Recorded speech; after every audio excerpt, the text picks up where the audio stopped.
करने लग गए। कर्मों का ये जखीरा अंबार के अंबार हमने अपने सिर पर लाद लिए।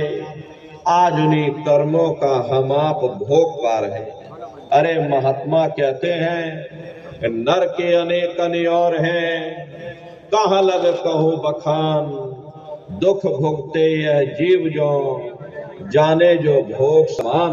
एक नरक नहीं, ऐसे वहां पर अनेकों अनेक नरक बने हुए, अलग अलग बुरे खोटे पाप कर्मों के वहां पर अलग अलग नरक बने हुए। गरुड़ पुराण में 36 प्रकार के नरकों का वर्णन किया गया। कुंभी नरक निदान है, पड़े जीव जग जाए, सिर समेत डूबा रहे और सदा नरक के माही। कुंभी कहते हैं घड़े के आकार का बड़ा विशाल नरक वहां बना हुआ, दुनिया भर का मवाद उसमें भरा, बड़ी भारी बदबू उसमें से आती, जीवों को ले जाकर उसी में डाल दिया जाता है। कुंभी नरक कल्प लो वासा, और मुख में नरक नाक में श्वासा।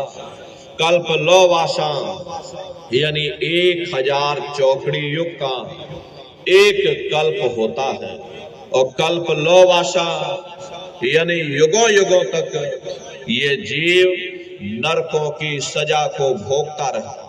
और नरकों की सजा भोगने के बाद में इन्हीं जीवों को सीधे मनुष्य शरीर नहीं दिया जाता है, बल्कि ले जाकर के 4 खंड 84 लाख योनियों में डाल दिया जाता है। जैसे बच्चा होता है, अब बच्चा पहले कक्षा 1 पास करेगा, फिर कक्षा 2 में जाएगा। ऐसे ही प्रेमी भाई बहनों वहां पर भी पूरा चैनल बना हुआ है।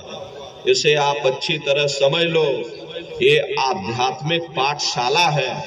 जैसे बच्चे स्कूल कॉलेज में जाते हैं, भौतिक पढ़ाई पढ़ते हैं, इसी तरह प्रेमी भाई बहनों ये आध्यात्मिक पाठशाला है।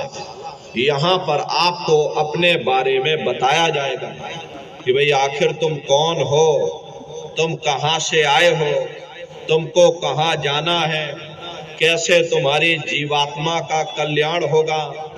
इन सभी प्रश्नों की जानकारी प्रेमी भाई बहनों आपको इस पाठशाला में सुनाई जाएगी। तो जब एक एक वचन ध्यान से सुनोगे तभी आपकी कुछ समझ में आएगा। तो बड़े ध्यान से एक एक वचन को सुनने और समझने की जरूरत है। तो प्रेमी भाई बहनों